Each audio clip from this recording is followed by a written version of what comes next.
All right, let me walk you through real quick why people in Florida and around the world have a bad taste in their mouth about French drains.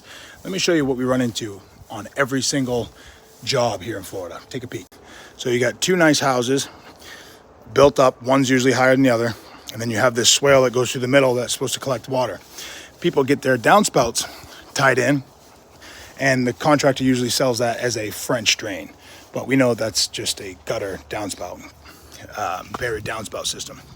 So right here we have the reverse osmosis drip line going into it, no leaf filter or anything like that, and then it runs straight out like this. Here's another thing that we see a lot. You see this constantly just bleeding out into the sidewalk, causing all these rust stains, making the ground really, really wet.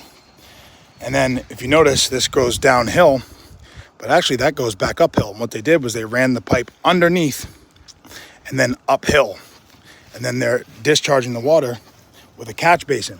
We see this all the time too, and you can see how that's just slowly bleeding out.